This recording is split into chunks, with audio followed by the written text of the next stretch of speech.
Good morning, ladies and gentlemen, and thank you very much for coming. Sorry, we're running a little bit late, but we'll make up.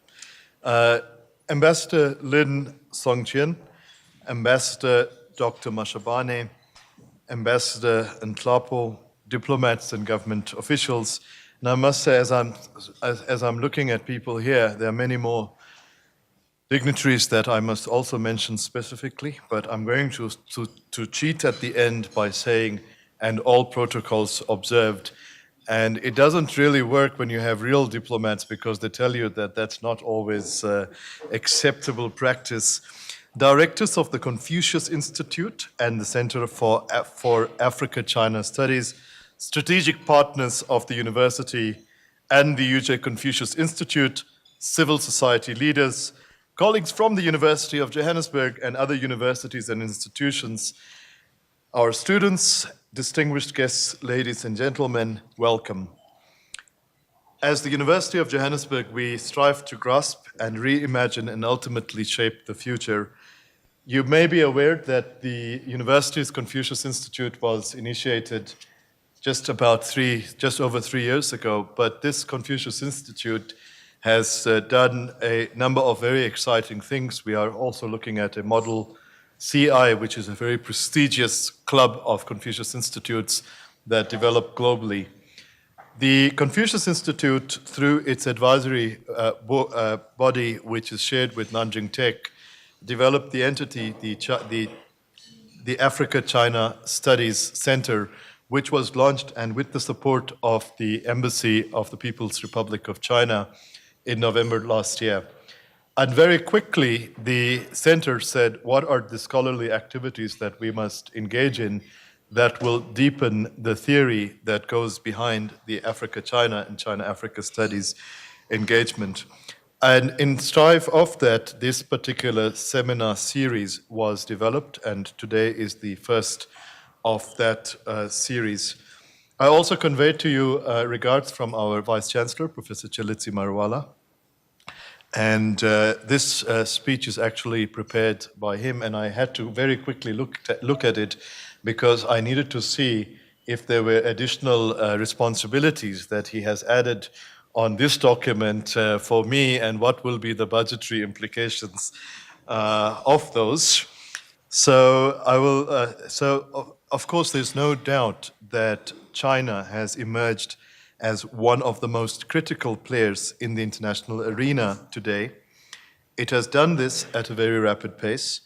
For Africa, in particular, this relationship is central, with China ranking highly among Africa's trade and investment partners, and with these figures growing by exponential rates at each year at an average rate of 20 to 40%.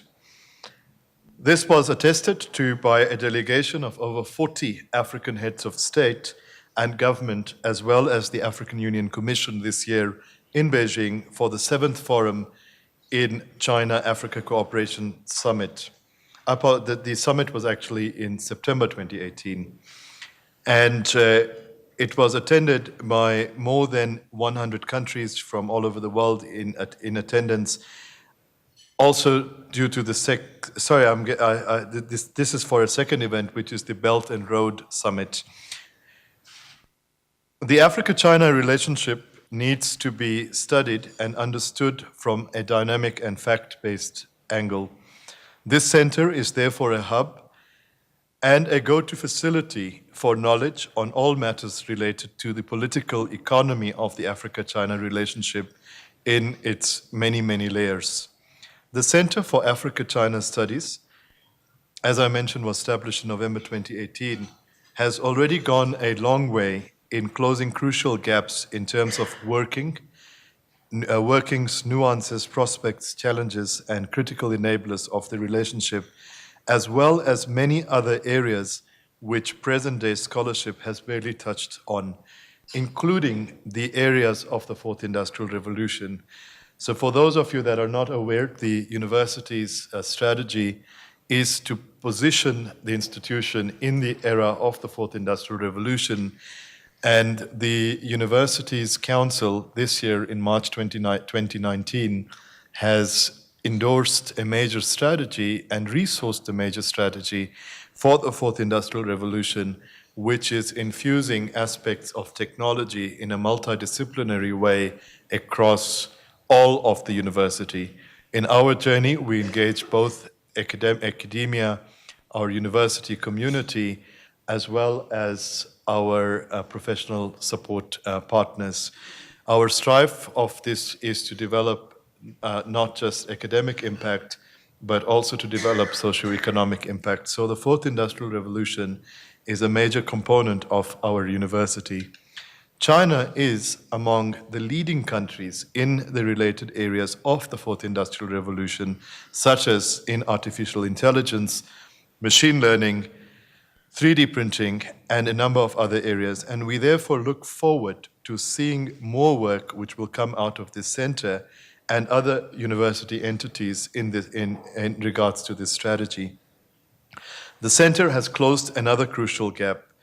It is an example of something that is too rare. It is an example of knowledge about the Africa-China relationship being produced by Africans and Chinese themselves in the context of academic excellence. This is in addition to being rigorous and extensive, to be distinct and in this way be distinct to research that is homegrown, that seeks to understand relationship for what it is, and will therefore assist our governments, business leaders, civil society, community leaders, and other critical role players in taking stock of areas of attention, areas of improvement, and areas of success. This is what the university's vision is: research that is academically challenging for its own sake, but also for research that is relevant to policy making and allows us to better respond to issues confronting us. The center is also interdisciplinary, and in that regard, we expect it to be very engaged and integrated into the university's structures, including other programs enabling our strategy for global excellence and stature, and institutes such as the South African Research Chairs Initiative, the library, and other faculties. One of the key characteristics of the fourth industrial revolution is that it broadens our outlook and borrows from different disciplines.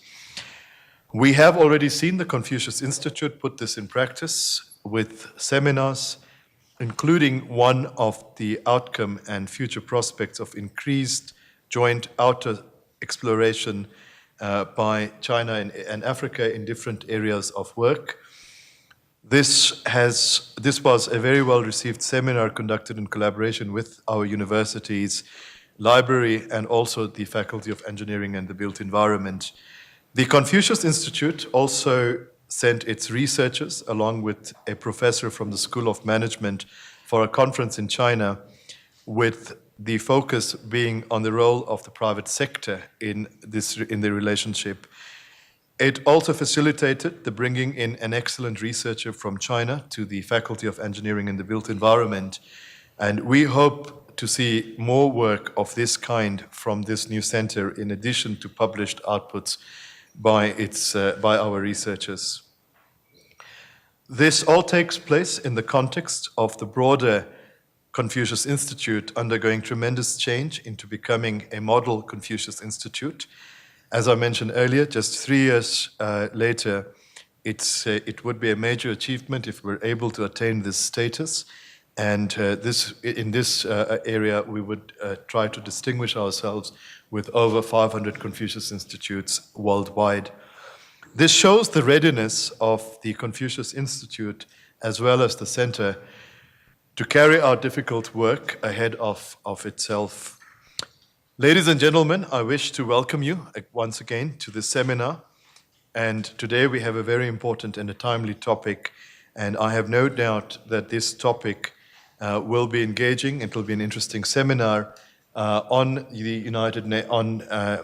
the views in terms of the United Nations Security Council, and we hope that the questions and the engagement and the feedback that you will bring throughout this seminar will add to our approach for academic debate and for academic excellence, also infused through the aspect of academic debate. Thank you very much, and thanks for your attention.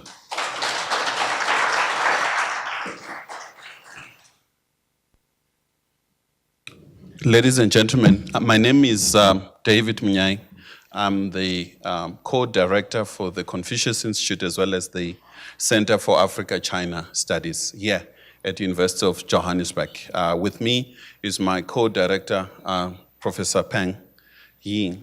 And my job is a very simple one, just to introduce, and my co-director will be the leading person on guiding this seminar on key issues that we have. The question of United Nations at this particular juncture is quite critical. I think we're all aware that the world we live in is changing. It's changing for the good as well as for the bad. I think for our continent, for China, for South Africa in particular, it's quite important to constantly draw back, look at what areas of collaboration, how best to improve the working of the United Nations, particularly the most supreme part of the United Nations, the Security Council itself. South Africa is not a permanent member, but this year and next, it will be there as a non-permanent for 2 years, getting in for the second time. So it is in that context that the center looked at the importance of these issues, how best to advance, I think from our part, how best to advance the African agenda.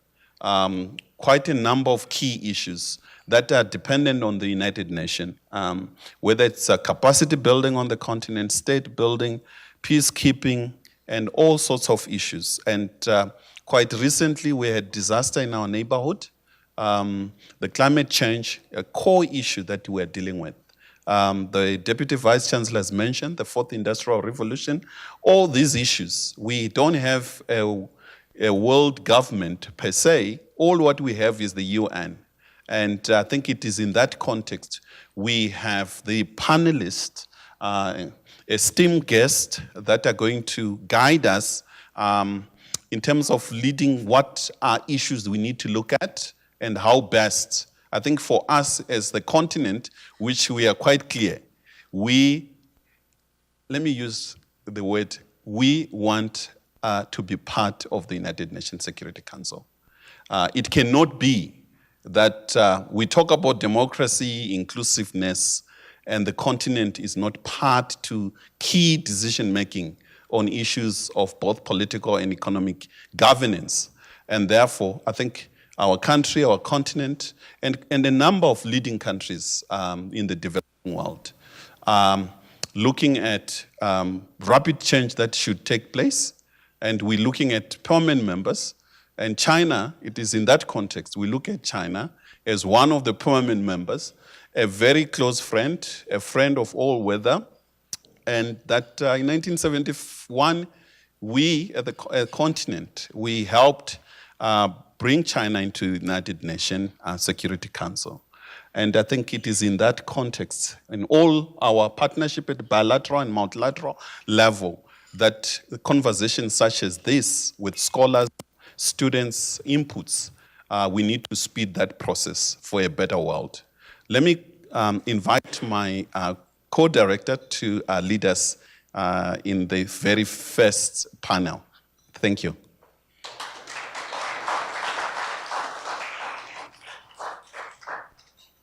Thank you, David. Good morning and a warm welcome to our guests and our honored speakers today. DVC Prof.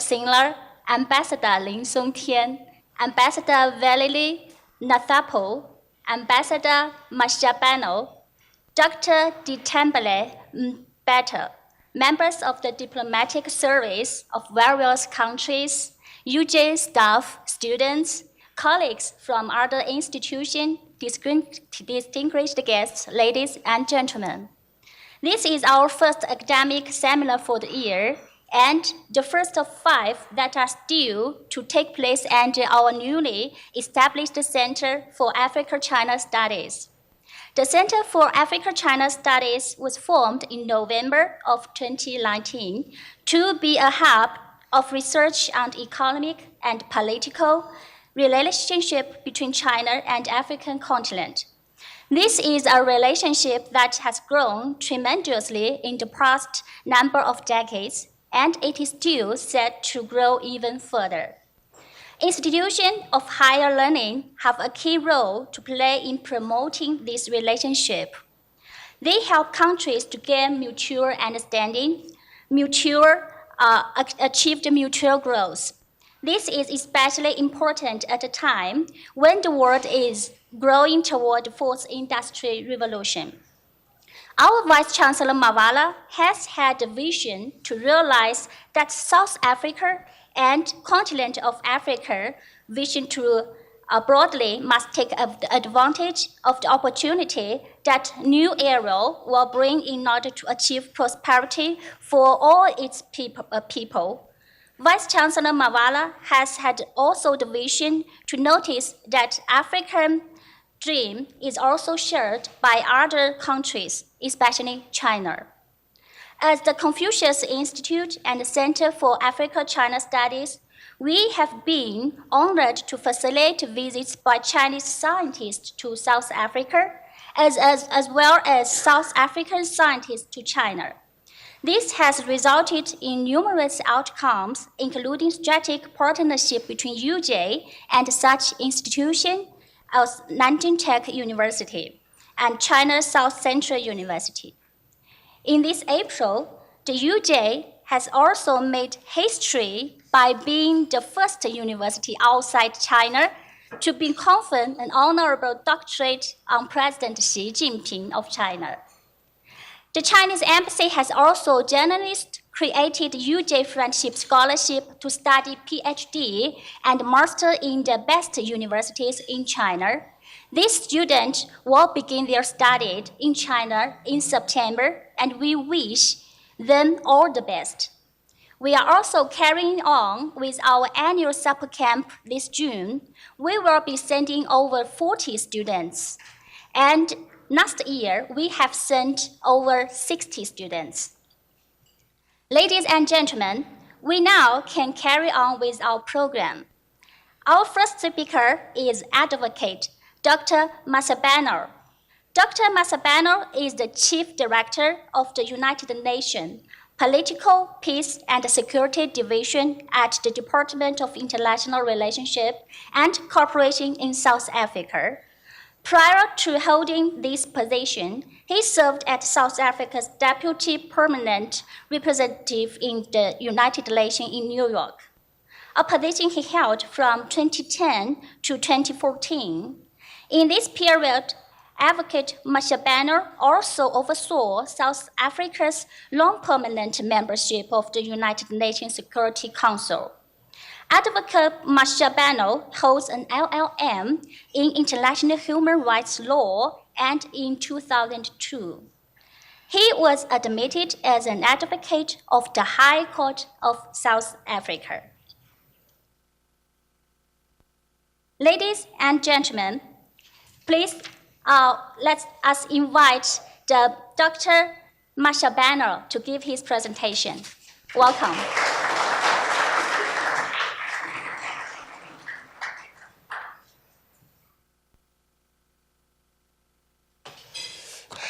Excellencies, ladies and gentlemen, and fellow panelists, good morning. It's always a pleasure to be here at UJ to interact with the intellectual community. How many minutes do I have? Program Director, where's David? How many minutes do I have? 25. Okay. No, it's fine. There are colleagues from DICO who have come to give me, I don't know whether it's moral support and otherwise, and always feel comfortable in the presence of our veteran diplomats, Aziz Pahad and Welilan Hlapo, and of course, former Minister Esop Pahad. So most of the time when I'm in their presence, I feel free to do a lot of mess, knowing that they will clean up after me. Now, I think I want to appreciate the Confucius Institute for arranging this engagement.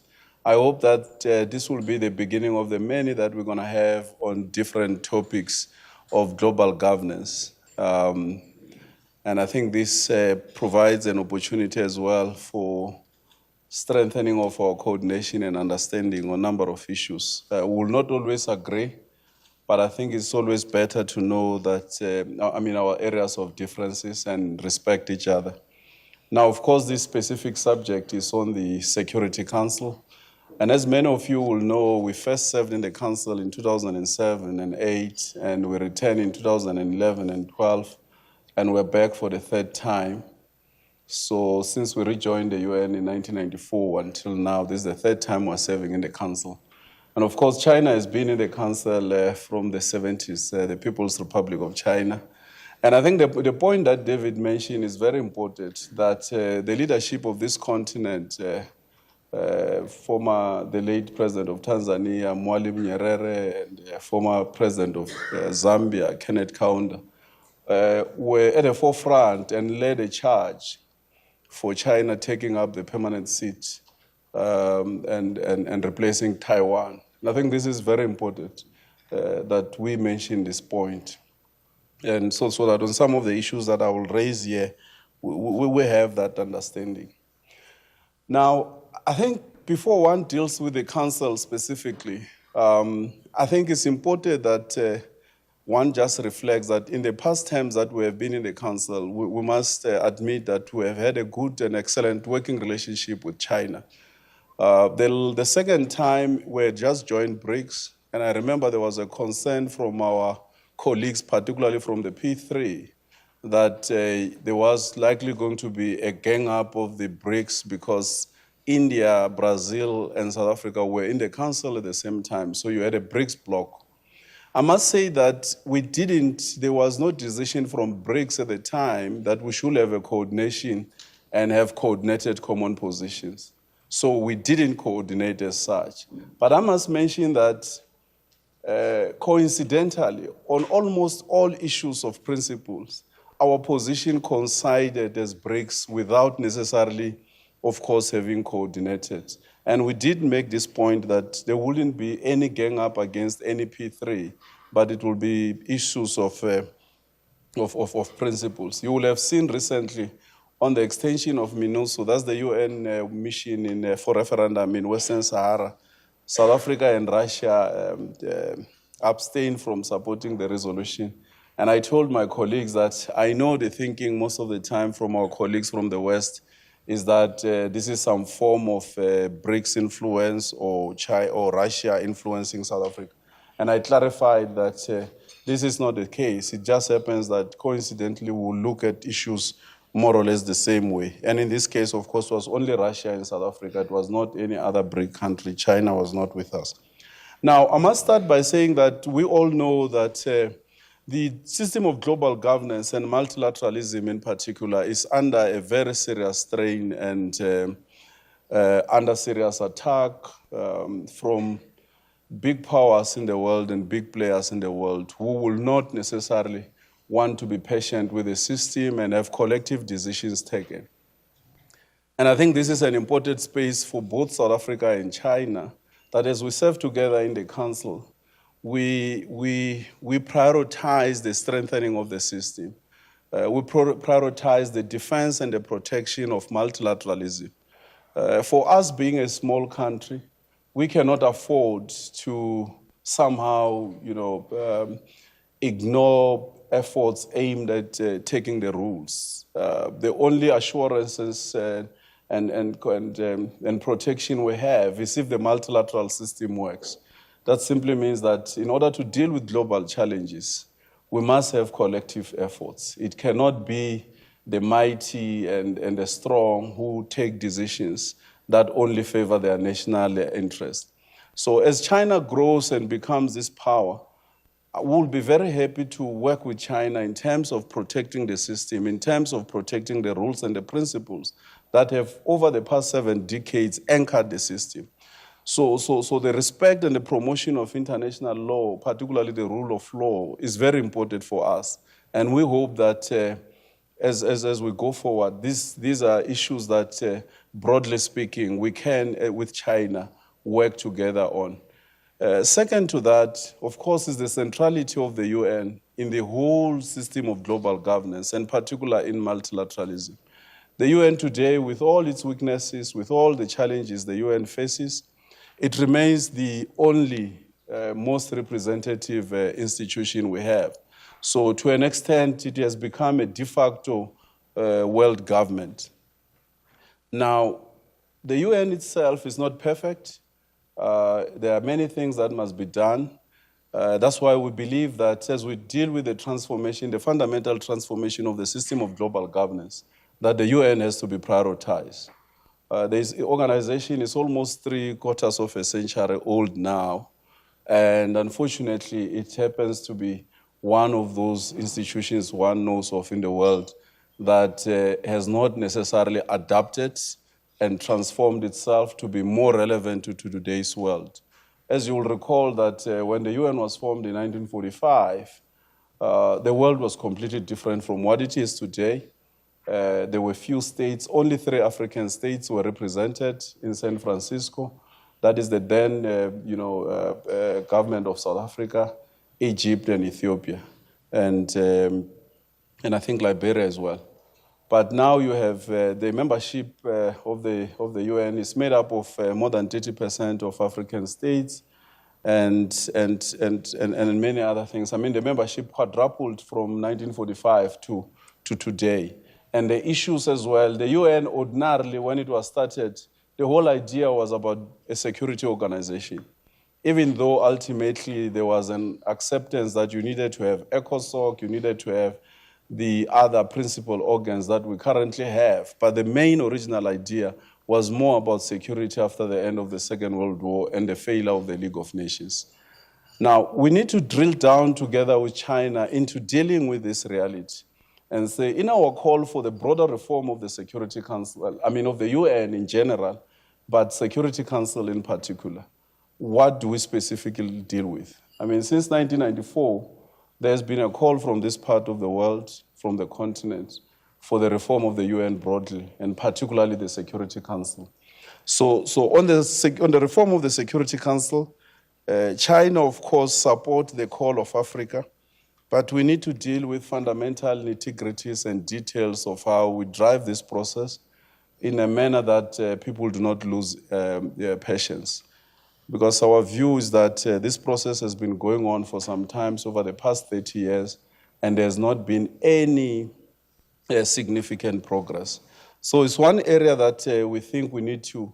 It is, in fact, in China's interest to have the Security Council reformed and its permanent category expanded, in particular to include members from the developing world. If you look at the role that China in global governance in broad terms in the future has to play, I think it will do China very well to work with us to expand the council and ensure that this continent and the other parts of the world that are underrepresented have a significant and a meaningful representation so that China as well could be, at the forefront of,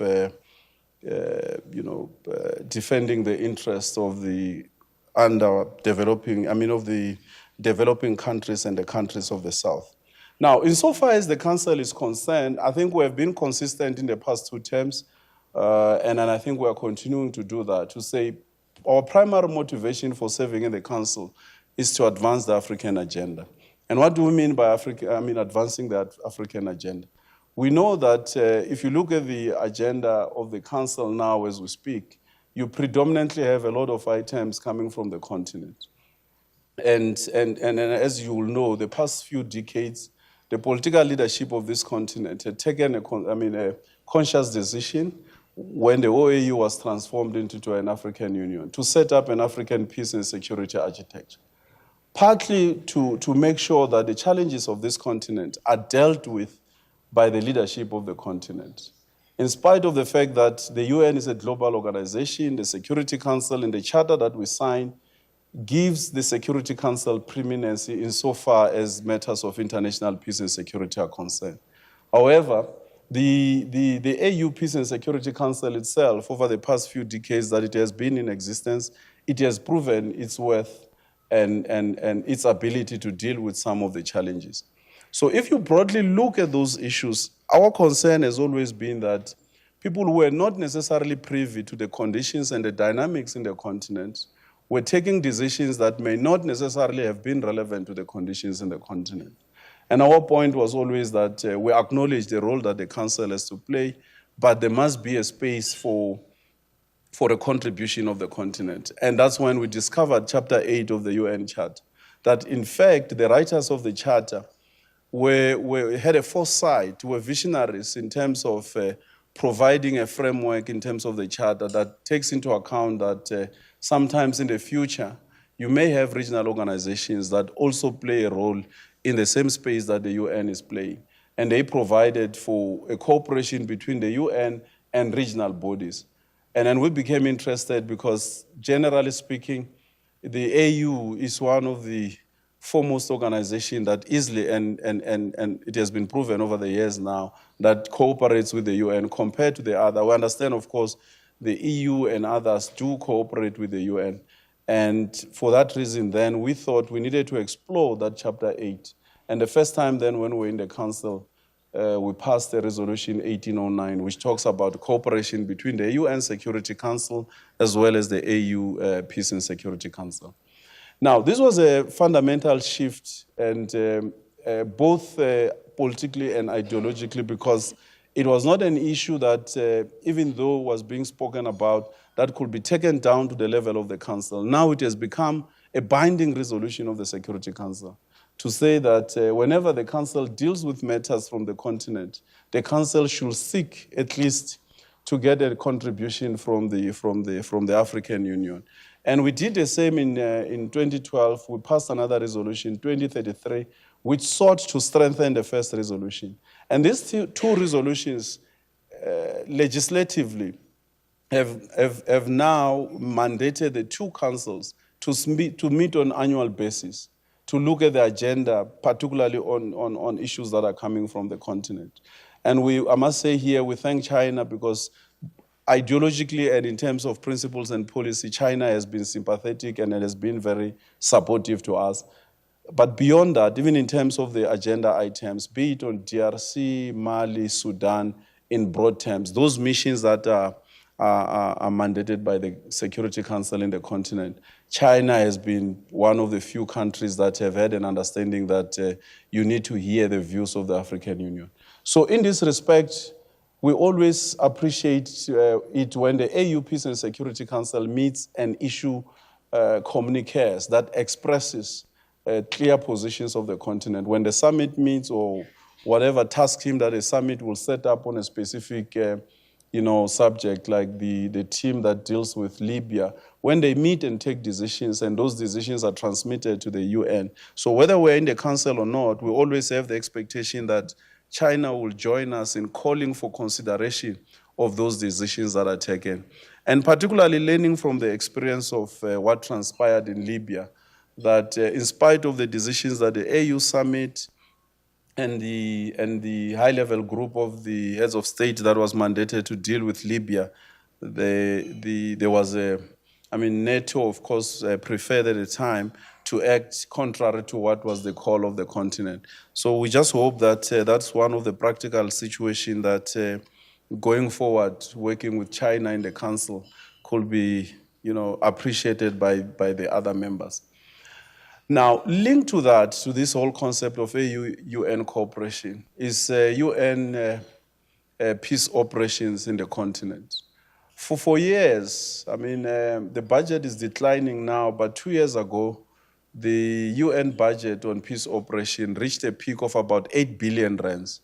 And of that 8 billion rands, more than, $8 billion US, I'm sorry. I wish the rand could be that strong. $8 billion US. Of that $8 billion in peace operation, more than 5.5 billion of it was spent here in the continent. Because the majority of UN peace operation missions, even political missions, are here in the continent. Now, this is important because, of course, Chinese are very modest, but China has overtaken the US in terms of membership dues contribution to the UN. So China has become the largest contributor to the UN budget and the peacekeeping budget. Now, what I have to ask you, the ambassador, is maybe I shouldn't ask, is to plead with you that as you become the largest contributor to the UN budget, don't be like, I hope my colleagues from Japan are here, I can explain, don't be like Japan, Germany, and the US, who used to be leading contributors. Because any initiative that we will want to carry out in the UN, the first question they were asking was what we call PBI, program budget implication. So it doesn't matter what the political intent is, the first question is budget, the program budget implication. So we hope China, knowing that many of the things that we'll want to do in the UN will require a budget, China at least will continue to be sympathetic and be patient with us. Now, I'm raising this because, as you will know, President Donald Trump has made it open that part of his target is the UN budget. And the US, of course, as you will know, used to be the largest contributor to the UN budget. So the reduction particularly is targeting the peacekeeping budget. So as colleagues work in the Fifth Committee, that's the UN committee dealing with the budget, we will be happy to have China, make this point with us to say, if you reduce the budget, we see drawdown. UNAMID, that's the UNAU mission in Darfur, is being drawn down. And of course, part of the reason also included budgetary reasons. So if you go and draw down MONUSCO in the DRC without necessarily making an assessment of the political environment and the conditions there in the Congo, it will just not help the African continent, because as you draw down MONUSCO by half or whatever the number that you want to save on the budget, it will have an unintended consequence on the state of peace in the continent. In spite of the fact that we are very clear that peacekeeping cannot be an international defense force of any state, but peacekeeping plays a very important role in terms of supporting a political process to resolve and deal with all issues that will have been, linked to the conflict in any particular country. So for us, budget is very important, and we'll want to work with China to make sure that the UN peacekeeping missions in the continent do not suffer from the austerity measures that are being imposed on the UN. And in this area as well, we appreciate that China, in the past few years, President Xi Jinping has announced China's more engagement on peacekeeping, both financially and otherwise. The biggest challenge that UN and AU peace operations face in the continent most of the time is capabilities, military assets and so on and so forth. So I think we'll appreciate China's intervention in this area to make sure that UN peacekeeping missions are properly resourced. They have the capabilities to do what we call a robust posture to deal with negative elements. The issue of sanctions is one of the measures that the Security Council has in its toolbox over and above deploying peacekeeping missions. The Security Council can impose sanctions in order to enforce its decisions. But it's not always that the imposition of these sanctions is objective or fair. And what we have tried to do over the years that we served in the Council is to call for fairness and objectivity.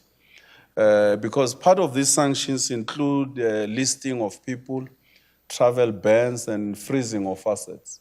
So as you are sitting here, Security Council can, if on reasonable basis, decide to freeze your account and impose a travel ban on you. Now, there's a mechanism to allow for due process. So the Ombudsperson of the UN does work on this. But the challenge is that for most of the time, when there's a recommendation from the Ombudsperson, all the 15 members have to agree. This is one of the cases that all the 15 members have a veto. So I'm saying that this is an important area that it may not be a well-known issue, but it's an issue of concern for us that you don't end up having arbitrary actions being taken on the basis of information that is not convincing. Now, one third area as well that in the council we have tried to advance, which is of concern to the continent, and I think we can work with China as well, which is still linked to peacekeeping in broad terms, is peace building. But specifically, insofar as peace building is concerned, security sector reform. This remains a very elusive issue in the continent, and the council has not necessarily nipped this issue in the bud. So what normally happens is that council will deploy peacekeeping missions and allow them to be there over a period of time. But there's no clear program of action that says, how do we transition into peace building, which is mainly supposed to be what peacekeeping is supposed to be about, to create conditions that are conducive for a peace building that will come in. So part of it, security sector reform, which will include mainly your DDR, disarmament, demobilization, and reintegration, is very crucial. And part of it as well includes looking at the whole legal system of a country, the judiciary, and the correctional services. So these are some of the areas that I think in the council and beyond the council, we can work closely with China, to advance. Last but one, we are the chair of the Security Council ad hoc working group on conflict prevention in Africa. Now, the mandate of that working group is to broadly look at all the conflicts in the continent in broad terms also, but also in specific terms, and try to drill down into the fundamental root causes of these conflicts. Now, what happens is that this is the only working group of the Security Council that is open to the general membership. Our view is that the P5 hasn't really demonstrated, an understanding of how important this working group is. Part of it, the other year I chaired it, in 2011 I chaired that group, is that you go to the room that find that the P5 are represented by second and third secretaries. And the rest of the other members of the E10 at least will be at PR or DPR level. Now, I think as we begin now with the chairship of that committee, we'll appreciate it if China as a friend could avail itself at the most senior level, at the PR and the DPR level, to sit there and make an intervention. Because part of the experience as well there is that the P5, they come and sit and observe and not say anything, and expect the states that are not members of the council to be the ones making interventions. So we think that given the relationship that we have with China and at least the understanding and appreciation of the African agenda, it will be great if China prioritizes that working group, because when Kofi Annan, proposed that working group back then in a report and the Security Council accepted it, it was out of an understanding that if you have a lot of these items predominantly coming from the continent, you need a platform that will specifically, in an undiluted manner, focus on those specific items from the continent. So I think China can lead by example in this area. Finally, I said last but one. Maybe I will say final. What else will I say after final? I will say in conclusion, but now I'll say finally. The revitalization of the General Assembly. I think it's important. Part of the reason why it's important that I raise it, though my topic is on the Security Council, is because, as you will know, many of you who are students of the UN, you will know that though the Charter of the UN exclusively gives the responsibility for the maintenance of international peace and security, the responsibility to the Council, the General Assembly has previously, on more than 2 occasions, met in what is called United for Peace. So in cases where the Security Council failed, either due to lack of consensus among the five, and a threat of veto, the General Assembly is empowered to meet and consider any situation of international peace and security. Of course, ideally, it would have required the President of the Council to communicate to the President of the General Assembly that we have a deadlock, we can't agree. But of course, we know that the P5 will not want that kind of a communication to happen. So you will get it subjected to a procedural consideration. By the way, the Security Council doesn't have rules of procedure. For 75 years, it operates on the basis of provisional rules of procedure. So the Security Council can agree on rules of procedure. Now, insofar as the debate on the revitalization of the General Assembly and its role, we think that the world having changed the way it did, and 15 members of the Council only representing a fraction of the international community, the Security Council, the General Assembly to a certain extent, has to assist the Security Council. You can't have the world, bogged down into a paralysis because 5 of the big 5 decide not to have an agreement. And once they do that, then there must be no movement. And the entirety of the membership of the UN must just be in paralysis. So our view is that this limited and exceptional role of the General Assembly has to be appreciated. And I think, I know, of course, I can't remember the records. China is not in the habit of using its veto. But of course, we have seen testing circumstances in the past few years that made China to remember that they have a veto power. And it will be controversial for me to say that as much as we don't necessarily enjoy the presence of veto in the Council, but I guess if it happens, in the unlikely event in the future that something happens, we will, of course, like to reach out to the Chinese veto. As we did some other years, you'll remember, Ambassador Nhlapo, we did reach out to the Russian veto on the Zimbabwe situation. When Prime Minister Blair had a strong view that the UN should militarily intervene in Zimbabwe, we reached out to the Russians and they assisted us with the veto, and that didn't happen. So it will be wrong of me to say that part of what we'll want to reach out to the Chinese will be the veto, because in principle we don't agree with the veto. In conclusion, that was final, yeah, so I'm concluding. In conclusion, I think one other area that we may need to look at, which is of international peace and security, is disarmament, non-proliferation, and arms control in general. Next year, we would have the review conference of the Non-Proliferation Treaty. And this will be the 50th anniversary since it came into force. That's one. But secondly, it will be 25 years since the treaty was indefinitely extended in 1995.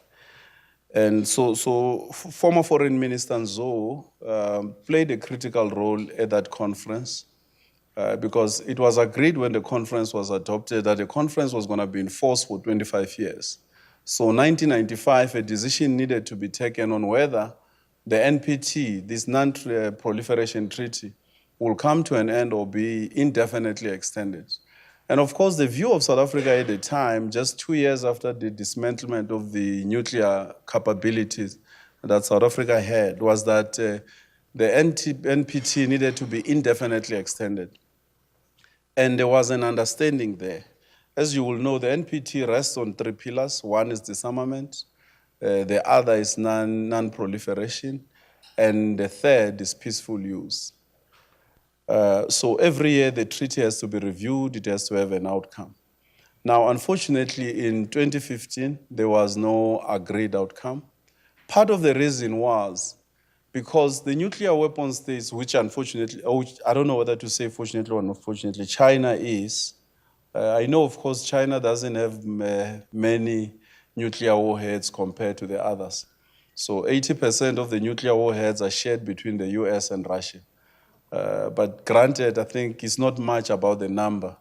These nuclear weapons are being modernized and miniaturized, and so even if they've moved down from what they used to be during the Cold War, but the amount of money that is spent in their modernization and their improvement is huge. And the impact generally these weapons will have, should they be detonated by accident, the consequences will be so dire to contemplate.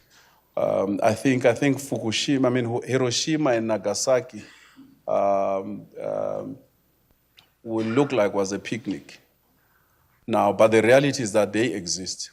And the commitment since then was that ultimately we will look forward to a world free of nuclear weapons. So the past 25 years, this has been our call in every review conference, that the nuclear weapon states must take practical and effective measures towards this, nuclear disarmament. This hasn't happened. It appears that the preoccupation, at least of some members of some nuclear weapon states, is more about the non-proliferation and peaceful use. And our argument is that for as long as you have these weapons, you are bound to have proliferation. And for as long as they exist, there's a chance that one time somebody will press a button, whether intentional or accidental. So our approach to the conference and to the treaty is that we'll want the treaty strengthened, but it can't be at the expense of the inalienable right to peaceful use of nuclear technology and energy. And I think this point has to be made. And if the conference at its 50th anniversary has to succeed, the nuclear weapons states have to come to terms with this reality, that we can't keep on not focusing on the pillar on disarmament and only focus on the non-proliferation and the peaceful use and create onerous burdens for non-nuclear weapon states and make it difficult for them to access, I know this is a confusing subject in this part of the world so I have 1 minute to go. So I'll not go into greater detail. But in broad terms, I think including that, these are areas that we can work with China on. And I thank you, Program Director.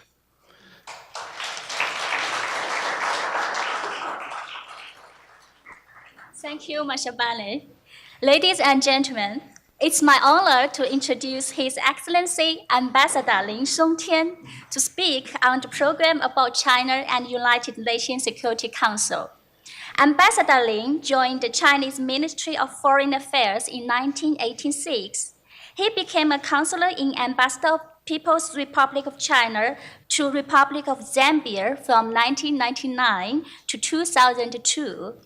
In 2014 to 2017, he was appointed Director General, Department of African Affairs, Ministry of Foreign Affairs of the People's Republic of China. He has served as ambassador to various African countries, including Liberia from 2003 to 2007, Malawi from 2008 to 2010, and he was appointed ambassador to South Africa in 2017. Please join me to welcome Ambassador Lin Songtian. Welcome. And you have half an hour to address us. Thank you so much, Director. Thank you, Program Director. Your Excellency, the former Minister in Presidency, Dr. Isop Pahad. Your Excellency, the former Deputy Minister of DECO, Aziz Pahad. They're very senior. They are our very, very senior diplomat here. Your Excellency, the ambassadors, of course, and the Vice Chancellor, I hope he's here. He has something urgent. I think he's leaving, yeah. And the advocate, Dr. Masabane, the ambassador, Enlapo, if I pronounce so well. Thank you so much. A member of the diplomatic service, my colleagues from the embassies, Professor and Dr. Mr. David, the director of the center, and also the Center of Africa-China Study, and the Confucius Institute, and Professor Pen Yi. Distinguished guests, ladies and gentlemen, good morning. Indeed, it is my great pleasure to attend this seminar hosted by the Center for Africa-China Study at the University of Johannesburg and have this opportunity to share with you my view or some suggestion on the current international situations and how to strengthen the coordination and cooperation between China and South Africa within the framework of the United Nations and its Security Council. Because I'm the diplomat for the bilateral cooperation or relations. And like the chief director, Mr. Dr. Masabare, he is for multilateral. He's the expert. So it's a bit challenge for me, but I try to share whatever I know. It's notable that the United Nations is the outcome of the victory of the world anti-fascist wars. It is the most representative and authoritative international organizations, as well as the symbol of multilateralism and the core of the multilateral mechanism. It bears the ardent expectation of the people of the world for peace, security, and development.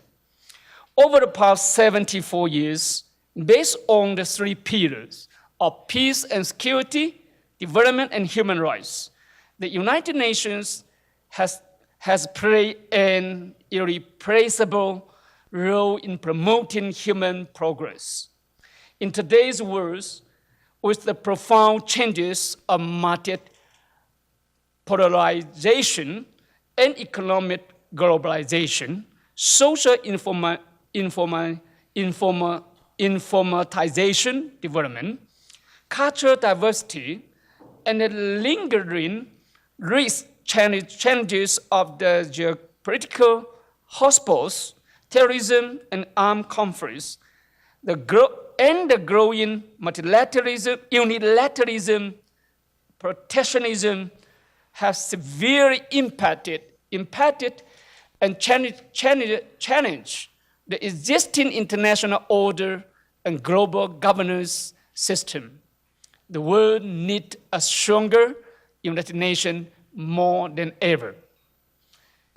China joined the UN in 1945 with the strong support of the developing countries, especially African brothers and sisters, especially. It was the first founding member state to sign the UN chapter. Over the years, China has firmly supported multilateralism and the authority and the role of the United Nations. We also firmly supported the purpose and the principle of the UN Charter, the international system with UN at its core, and the international order based on the international laws. This is the basic policy China has pursued for a long time and will continue. China today has become one of the most important countries firmly supporting the United Nations in maintaining world peace and security and promoting the cause of fairness, justice, and common prosperity. China has become the second largest contributor of the UN membership dues and the peacekeeping funds. And exactly, we are up to today, we promise we are the second contribution, but exactly, perhaps, we are the largest.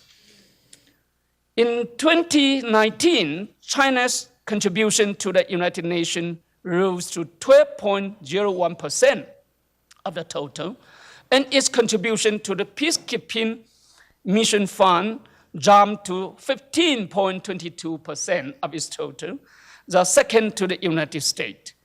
But of course, China, we always honor whatever we promise. So more importantly, China always honor our commitment to pay in full and on time. In 2015, China established a 10-year China UN Peace and Development Fund with $1 billion US. As a permanent member of the UN Security Council, China has always adhered to the principle of fairness, justice, and made decisions on the merits of its case.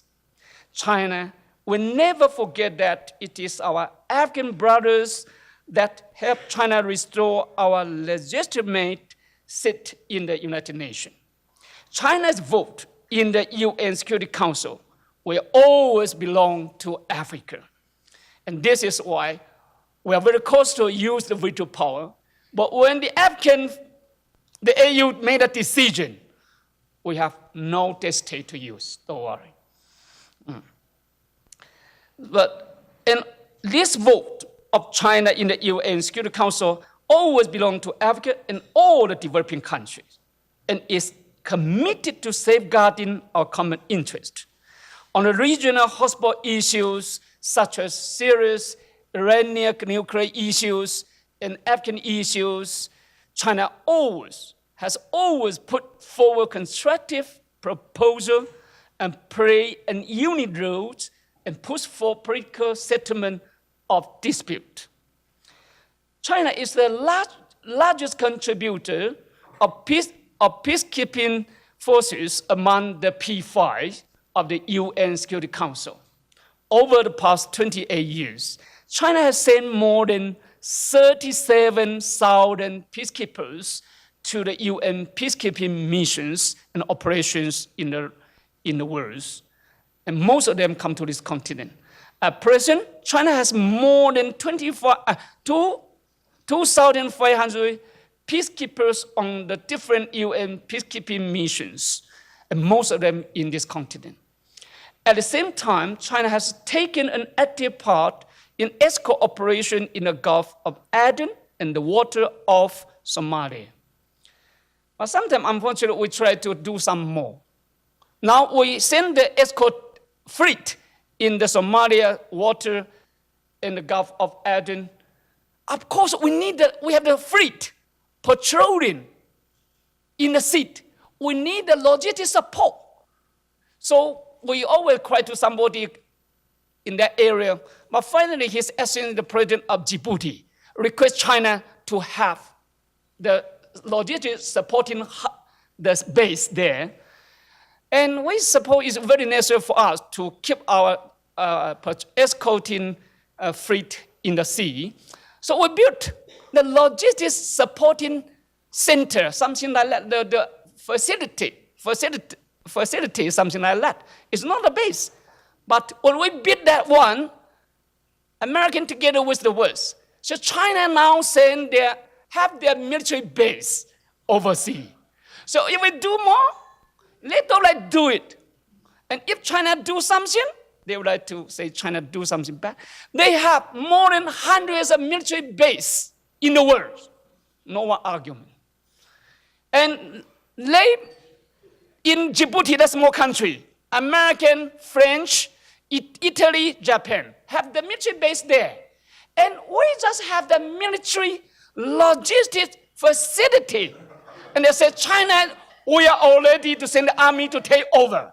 I think they are very good at. So now we don't know how to do more or less. Now we are the largest contributor of the world peacekeeping mission operation of the UN. 15.22% of the budget come from China. And we send so many children in the continent to join the UN. American, they just send the commander. They let to control manage everything, but they don't let to spend their money and their soldier. But unfortunately, how can we do? Sometimes we do not understand. To do or not to do. To do, they will say, you come here to take over. Not to do, you say, China, why you did not pay attention to? So it's very difficult. We try to learn how to do.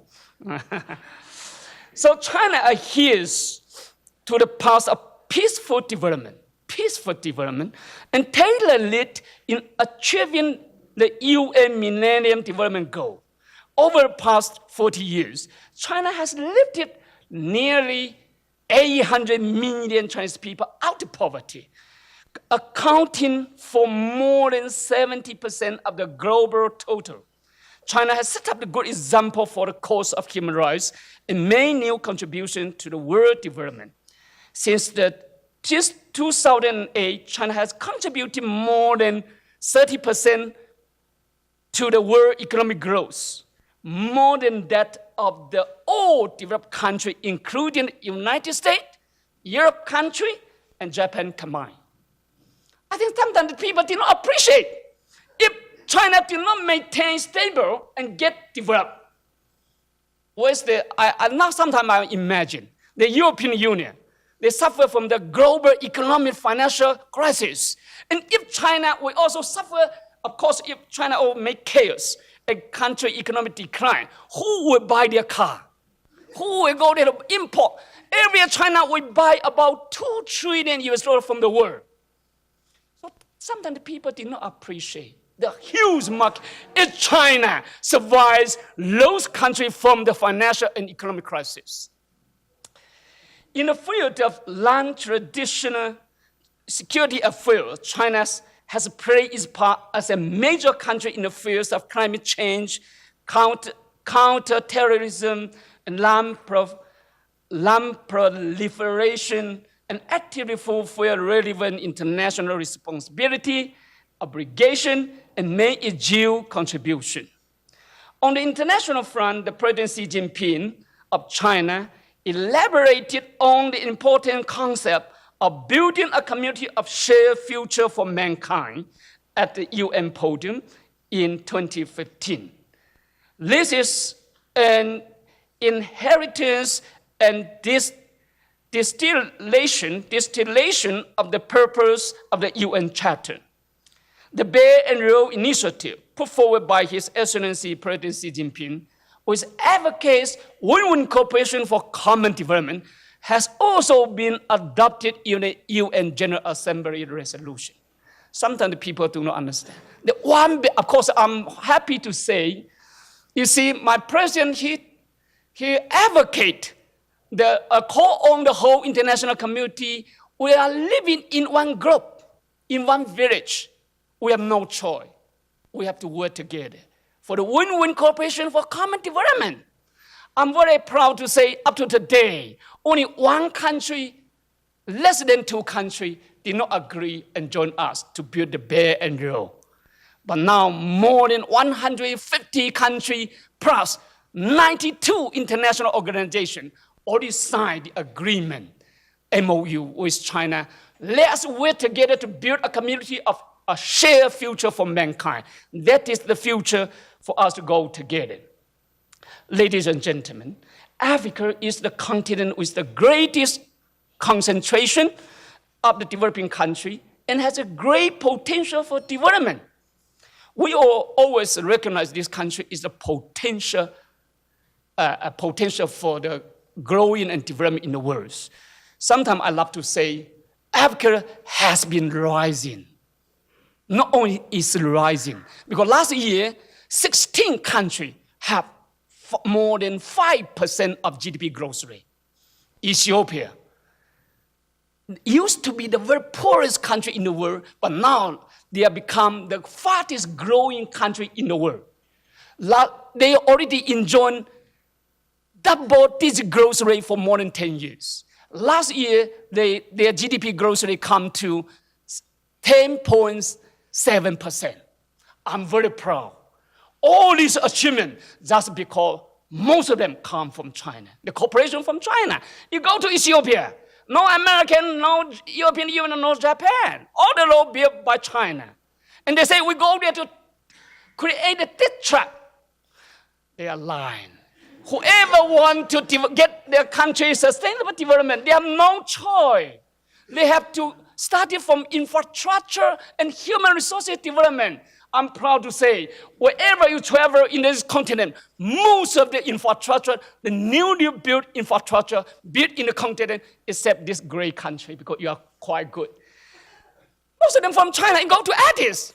Wherever you go, all the major infrastructure, we just help them to build one railway for them to reach the sea and the port, and then the economic corridor along the railway. That is it.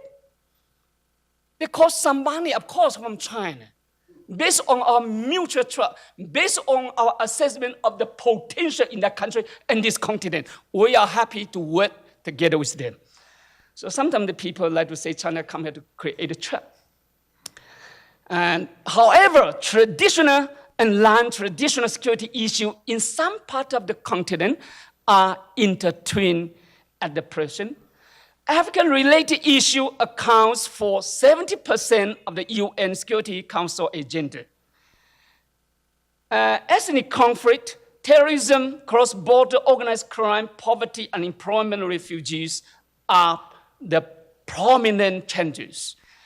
The development of the collective security mechanism in African Union and other regions are restricted by factors such as insufficient funds. We understand that. When I was at DG, I fight very hard. The UN, they spend a lot of money for peacekeeping mission here in this continent. Every year, more than, it seems to me, it's 800 million US dollar to spend for a lot of money. UN spend more than 800 million US dollar for peacekeeping mission in this continent. But after more than 10 to 20 years, the peace is ready, the security is there. I don't know if those money give it to me. I like to pay more attention to develop the infrastructure, give the people a job, and they would like to work in the field, in the factory, better to fight in the bush. But I don't know how to do. China has always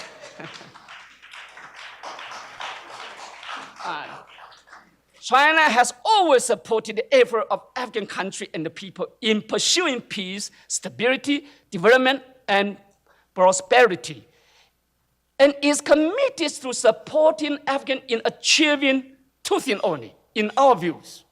We like to help this continent just to two ends. First, to achieve lasting peace, or durable peace, and sustainable development. Two things only. We try our best just to fight together with you for two ends. That is achieving lasting peace and serve sustainable development by yourself, not by anyone else, including China. China decided to set up a China-African Peace Security Cooperation Fund and the China-African Peace Security Forum, and perform the implementation of 50 security adjustment projects in the area of joint development of the Belt and Road Initiative, social security, UN peacekeeping, anti-piracy, and counterterrorism, and has announced to provide assistance for counterterrorism operation in the Sahel region and joint forces building upon the 5 Sahel countries. We try to help them, to equip them to make sure they have the capacity to develop, to maintain the stability in the region by themselves. We already take the action. China always stands that the African solution to African issues. We always like to support this continent to find a solution to solve the African issue by yourself, and believe that on African hotspot issues, the UN Security Council should listen more to the views and position of African countries, especially the African member of the UN Security Council. China has established a 3+1 coordination mechanism with the 3 African members of the UN Security Council, the non-permanent member of the UN Security Council. We always have 3+1. Whatever we vote or say on the issue of relates to Africa, we have no choice but to humble to listen to the African friend there. Those 3 countries are the representative of this continent. So we always open to discuss and maintain a very close coordination and cooperation, including South Africa with the African friend, including the South African especially. on the hotspot issues concerning Africa, and resolutely safeguard the common interests of China, Africa, and other developing countries. Ladies and gentlemen, since the establishment, the new South Africa has been elected twice as a non-permanent member of the UN Security Council. Now it's the third time. It seems to me. Then during the membership, South Africa had played an important role in promoting the UN and AU cooperation, proper settlement of Sudan, South Sudan, Somalia, DRC, Mali, Western Sahara issues, and the non-proliferation of both large and light weapons. South Africa now serves as the non-permanent member of the Security Council for the third time, if I'm not wrong, it's the third time, from 2019 to 2020. And we'll also assume the rotating presidency of the African Union next year. China supports South Africa in playing a greater role in the regional and international issues, and supports South Africa's election as a non-permanent member state, members of the UN Security Council without any hesitation. When you have that idea, you get our support.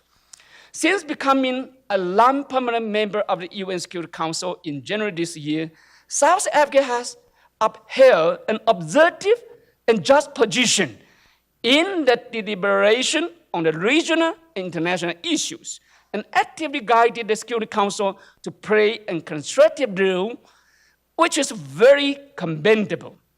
It is believed that South Africa, as a member of the UN Security Council and the rotating presidency of the AU next year, will play an even more active role in promoting closer cooperation between UN and AU, and in jointly safeguarding the regional peace.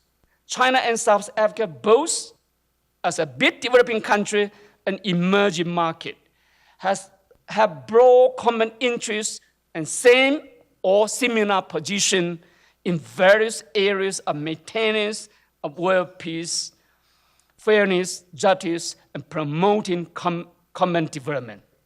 We are door to door. My embassy and DECO always open to each other. Okay. China and South Africa both our two countries have always understood and supported each other on the issue of core interests and major concern, so as to jointly safeguard the common interests of a two country and developing country as a whole. Today, both China and South Africa are important members of the UN Security Council. Within the UN framework, we can continue to maintain closer coordination and collaboration in the following 5 areas, in my views. First, we should work together to uphold the purpose and principle of the UN Charter and resolutely uphold the authority of the UN, especially the international system with the UN as core, and international order based on international laws. Second, we should work on the common defense of multilateralism and promote open, inclusive, mutual beneficial, balanced, win-win situation of the economic globalization, and support the multilateral trade system oppose protectionism, and promote the reform of global economic governance, increase the representation and voice of the developing country so as to redress the North and South development imbalance and promote the world economic growth. Third, we should jointly support Africa in achieving self-sustainable development. We should promote the synergy of the Belt and Road and the AU 2063 agenda and the 2030 agenda for the sustainable development of UN, and increase more investment in education, health, agriculture, economic trade, and infrastructure construction for African integrated development, so as to fight against poverty for common prosperity. It is China's strong belief that sustainable economic growth and improvement of the people's livelihood can help African resolve the root causes of the conflicts for lasting peace. At the same time, we should guide the international community to pay more attention to and solve the problems such as youth, women, and children and refugees and unemployment in Africa. Fourth, we should jointly support Africa in building peace and security capacity. We should push the UN Security Council to strengthen communication and coordination with the AU Peace and Security Council and support the AU to play a greater role in maintaining peace and security in Africa, and support African countries to solve African problems or issues by themselves, and advocate peaceful solution of conflicts through mediation and political dialogue. Fifth, we should coordinate and promote the necessary and comprehensive reform of the UN Security Council, aimed at improving its authority, efficiency, and the representation. China supports all UN member states to carry out a democratic consultation on the 5 major issues of the reform, namely the categories, the veto power issues, the education of the regencies, the size and the working methods of the Security Council, and the relation between the Security Council and the General Assembly, so as to see a package solution based on the broadest consensus and ensure the Reform Council could play an even more active and constructive role in maintaining international peace and security. I thank you all for your attention. Thank you.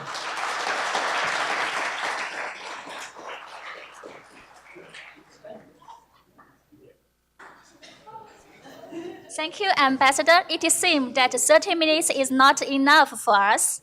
Ladies and gentlemen, please join me to welcome our Vice Chancellor, Prof. Mawala, to say some words to us. Welcome. Thank you very much. Good morning. Sanibonani. Ambassador, in South Africa, when we greet, we say Sanibonani. I would like to acknowledge the presence of many distinguished guests here. Ambassador Nhlapo, we don't see you often in our university, and we are hoping to see you much more often. Dr. Mbete, when are you going to become a doctor of the University of Johannesburg? And, and of course, the ambassador of the People's Republic of China. I also would like to acknowledge the presence of the former minister, Esop Pahad. Esop is an ideologue. He believes, his beliefs are inflexible. I think that is what he got when he was living in Prague. And of course, our honorary doctoral recipient, Dr. Sirote. You see, I studied English when I was in high school. And one of the prescribed poetry was a poem by the honorable friend of mine. He wrote a very beautiful poem called Johannesburg, My Johannesburg. This must be towards just 1 year before the release of Madiba when I was finishing high school. And my teacher was Mrs. van der Merwe. And in his poetry, you can go and read it, it is on the internet. He talks about this black road in Johannesburg with white strips. I still don't know what it meant, but Mrs. van der Merwe, Mrs. van der Merwe came with a picture of a road and said, this is how it looks like. This is what he is talking about. You know? And when I mentioned to him, he says, no, that is not what I was talking about. You know? And of course, and the rest of the distinguished members, and also the audience here. I'm quite, my task is actually quite simple. It's really just to welcome you to the largest university in Johannesburg. That you are at a place where ideas and talking about ideas is very, very important. You are at a place where the measure of how good you are as a student of the University of Johannesburg is not by how many answers you can give, but by how many questions you can pose. Because what we want is to create a society that questions things. Because whether it is innovation, whether it is solving complex problems, it starts with asking the right questions. And there's no magic formula on how to do that. You are able to identify the right questions by asking many questions. So you're welcome to the University of Johannesburg. And I'm quite looking forward to this engagement on the United Nations and how does it become much more inclusive. And our interest as people from the African continent is obviously inclusive of what is happening in the continent of Africa. With those few words, thank you very much. I welcome you to the University of Johannesburg. For those of you who are not from here, please do take time just to walk on our campus. It's a beautiful campus. And see what is going on. It's a beautiful campus. It's one of the 4 campuses of the University of Johannesburg. Thank you very much. Ngiyabonga. Thank you, dear VC. And we have had 2 excellent, and it's time to hand over to you to ask some questions. We are going to take 3. Well, sorry, my name is Enoch Pepra, and I'm a CEO of Pepra and Associates. It's a consulting firm based in Johannesburg. The 2 questions. Firstly, as a Ghanaian, I recognize that we have had a long-standing dealing with China. At some point, we had an experiment to persuade every Chinese to drink 1 glass of cocoa every day. And if we had succeeded, I'm sure cocoa drink would have done much, much better than Coca-Cola. We didn't. Secondly, when we talk about the UN Security Council, I'm always skeptical because when you look back after the formation of the Security Council, there are more low-intensity wars across the country. In fact, the casualties from each of the wars surpasses all the 2 major world wars. And for that reason, and perhaps and other reasons, I'm quite skeptical of the role of the Security Council. More importantly, it looks like the 5 permanent members make rules for others, but not for themselves. And the third issue that I have is that I don't think nuclear proliferation may be the basis for another world war. People are sufficiently aware of the ramifications, particularly with the examples from Hiroshima. My concern is that the new media may be the basis of another war. Now you look at the G5 that is being introduced by Huawei. Of course, the Americans are averse to it. The British are using it, but I don't know to what extent. And it was interesting because the Americans, part of the basis for their rejection is that Huawei stole their technology. And I was listening to an interview by the Huawei chairman, and he said, how can I steal something that you don't have? So my concern is the control of the new media. because, for instance, you can get information about making a nuclear bomb on the media.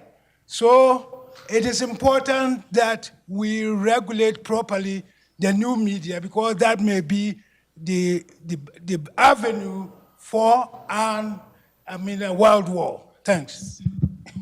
Thank you very much. My name is Khuzan Litseka, a politics and international relations student here at the University of Johannesburg, and also a United Nations Security Council 2250 Youth for Peace representative for South Africa. My question is posed to both panelists, really. I've been looking at the United Nations Security Secretary General, who is visiting New Zealand this week, and who is greeted by the traditional haka, which is a form of cultural diplomacy that we recognize as South Africa and China within our BRICS. How does cultural diplomacy play a role in enthusing peace and security in the global arena? Thank you very much. Thank you very much. Thank you very much. My name is Abdul Razak Adan. I'm a student at the University of Wits, and I'm from Somalia. My first question goes to, in fact, I have three questions, but they will both be, the three will be very brief. So the first question is that goes to the ambassador. Ambassador, you have mentioned that you deployed a fleet of ships along the coast of Somalia. And it is obvious that your activity on the coast, the Chinese activity on the coast, on the Somali coast for that matter, does not include the training, development, or capacitation of any Somali coastal guard at all. So in that case, can we say then, China is on the coast only for Somalia's marine resources, but nothing else?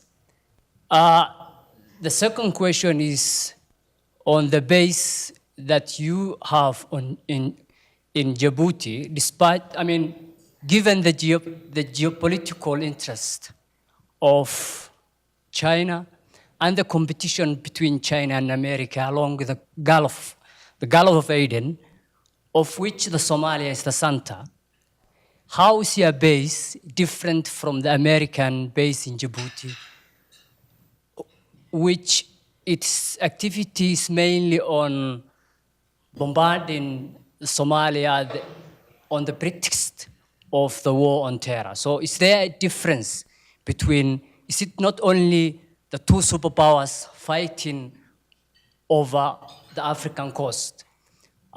Lastly, my question goes to Dr. Mashabane.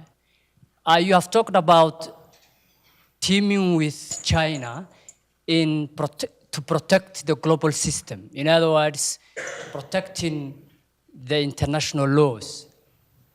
I think, and in my view, is that Trump, for example, declared Somalia as one of the active areas of hostility. And I don't think neither China in that sense nor America seek the consent of AU to either declare Somalia as an active area of hostility or deploy a fleet of ships. So what is Africa's role in that sense? If neither China nor America seeks an African consent to either deploy troops or bombard an African country. Thank you very much. So the role for, how about the performances in how about the role of the UN Security Council is that I'm not an expert for that, but I can let you know just now, as I say, the vote of China in the Security Council belong to African and all the developing countries, because at this moment, we are there, any issues related to the developing country, especially the African continent, we always open the door to welcome to talk to our friend, your representative in UN Security Council. So I think that is before we take a decision, we always take the idea, get the idea, the suggestion, the suggestion or position from the African side. So now you have 3 land permanent state there. So we have the mechanism, 3 plus 1. 1 is China. So this is, first we come here to take your advice and your idea, how about your position? And then before we made a decision, of course, we also made a decision based on the scenes itself, the merits of each case. So that is one thing. For the nuclear wars, it seems to me as a correct diplomat, I think now, of course, we don't like to see more nuclear weapon because that is very massive destructive weapon. And some countries keep so many weapons there. I don't know for what. But that is, for me, for China, we do not like to have so many nuclear weapons or more. I think it's enough. The most important is to deter, because of course China is the forces, the main forces in maintaining world peace. So as a major power, you need, when some people, civil power, they have something, and that is, if it is not balanced, it's not good for the world peace. But of course, that we cannot let them spread to some country who do not have the. Now we agree with the major power. We need to sit down to discuss how to decline that risk. I think China, the position is very clear. We never use the veto, that nuclear weapon before some people launch to us. We never take the lead to launch. That is our very defensive policy there. And for the Huawei there, unfortunately, as you know, Huawei now is the leading company of the internet communication, internet technology. Sometimes the people, as before the American, as the Canada people, government kidnap our people. We know nothing about Huawei. They go so far, we know. Very little. We know Huawei is a communication company. But we did not know they are already the leading company. But fortunately, because thanks to the American president and the government, now we know who is who. Huawei now, I let you know, they quietly, but they pay very high attention for the innovation. Every year, they spend more than 20 billion US dollars in R&D. You can imagine. And they have a lot of people, their company only focus on internet and communication technology. So now this is why they go far. But I think it's not fair for us.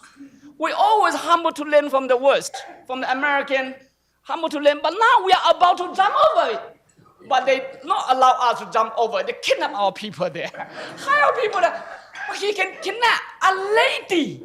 He cannot kidnap the team. He cannot kidnap the country with 1.4 billion population. So I never worry about that. The lady are free to relax there, but China keep moving. So I think no need to worry. And for the culture diplomacy, is a very, very important, is a very good question.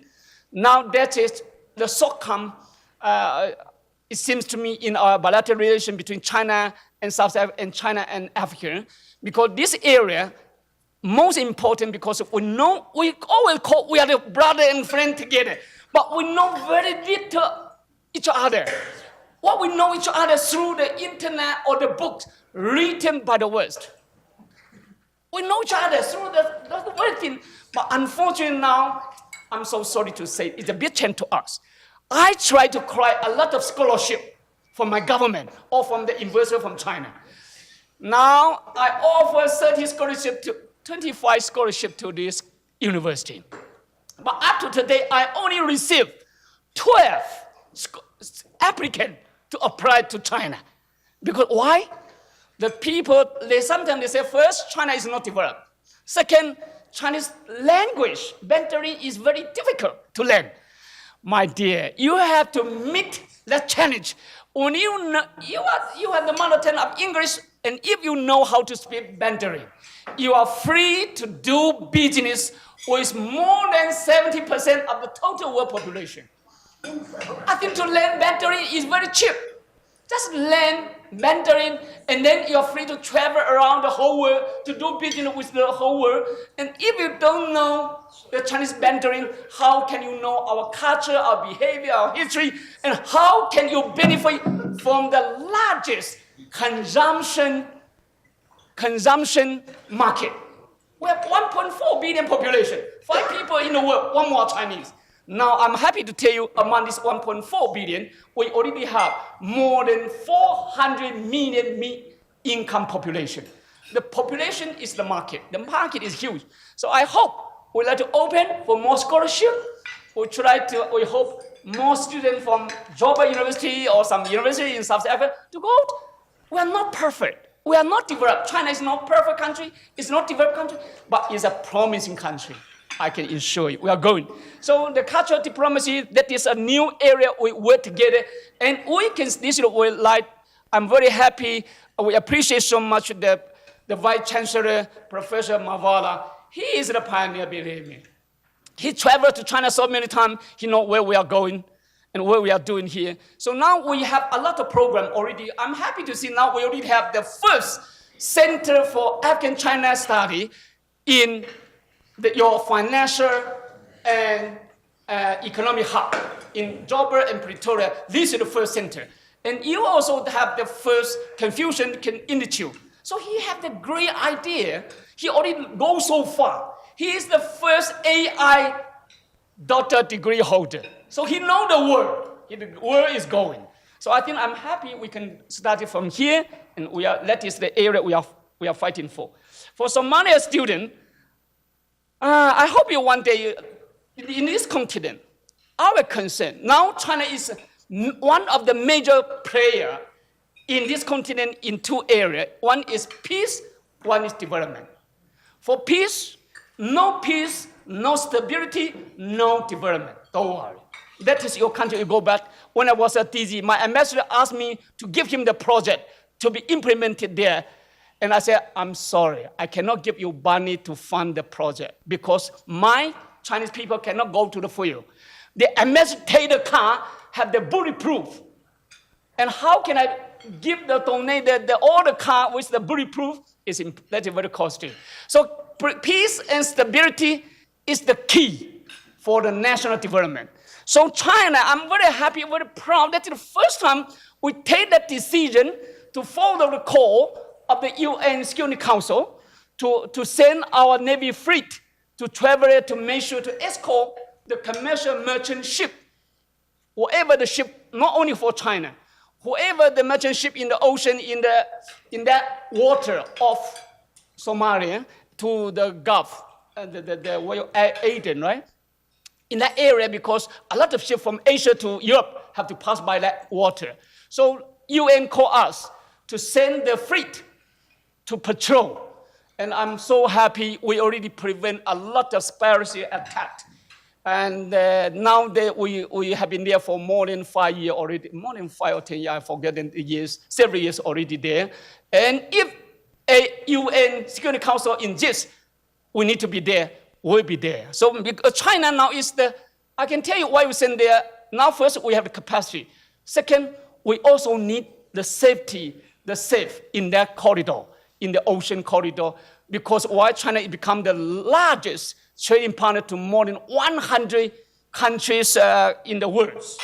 So that is why we are there. And the base, we did not call the base, perhaps it's the base, but it's a logistic support base to support our the Navy fleet in the escorting the team in the ocean. And I think it's different. It's different is we have that base to have our logistical support to make sure the Navy fleet can patrol in the ocean.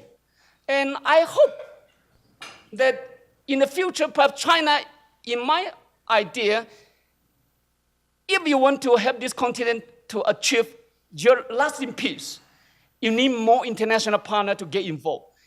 Not only, of course, first the UN peacekeeping mission, we hope they can do more.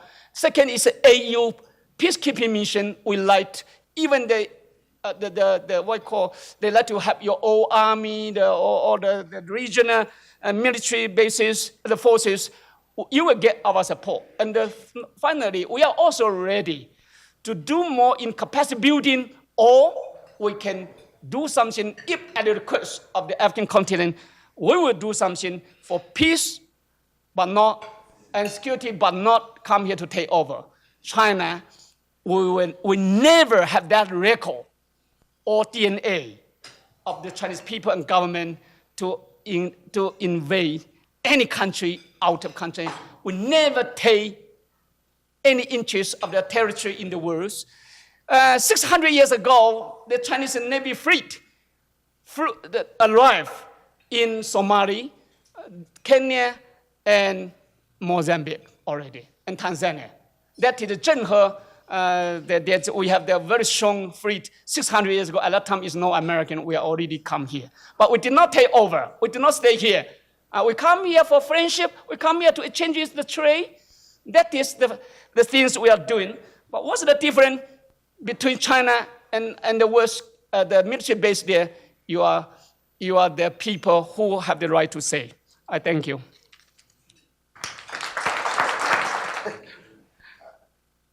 Look, I thought the ambassador answered all the questions.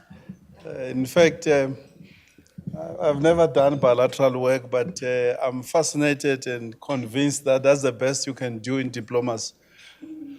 Your question, I think that's what the ambassador was, okay, maybe starting with cultural diplomacy is important, but there's nothing Security Council can do. The Council doesn't have cultural diplomacy as part of the measures it can adopt to deal with a conflict. So that's outside of the realm of the UN Security Council. The same goes to an assessment that media could possibly be the one that will cause the next world war. I think it's an assessment, but the Council, of course, doesn't look at issues like that. So it may well be a subjective issue. But lastly, the question on the role of China in the Somali coast, whether there's a concert from the African Union or not, I think the ambassador dealt with it. What I can mention, though, is, you see, the challenge with Somalia, as you will know, you only have the African Union peacekeeping mission there, AMISOM. Which mainly is dominated by the countries of the region, Burundi, Uganda, Kenya, and others, because they were willing to go into Somalia. The Security Council, even though we insist that the situation in Somalia is a threat to international peace and security, and it meets the charter criteria for consideration by the UN, but there is no appetite to send a UN peace operation there because the view is that there's no peace to keep. Now, the African Union mission, AMISOM, they depend on mainly from the European Union, voluntary fund that has mainly been funding that mission. So you have a government, transitional government, a young government, and so on and so forth. But that government as well has to assist the African Union and has to assist all of us African countries in the Council in order to assist the people of Somalia. We know, of course, many countries, including the Americans, they go from time to time to bomb Somalia, to deal with terrorists, Al-Shabaab, and so on and so forth. But for as long as government has no full control of the land surface of Somalia, you'll always have that situation. Nobody can say there's no Al-Shabaab when people know there is Al-Shabaab. Our call all along has always been that AMISOM should be reheaded into a full UN peace operation. But that doesn't happen because there's no agreement. Mainly the P5 and the Americans think that, no, you can't send a UN mission. That's why you have AMISOM, which is dependent on voluntary funding from the EU, and the little part that the UN contributes as well. Thank you.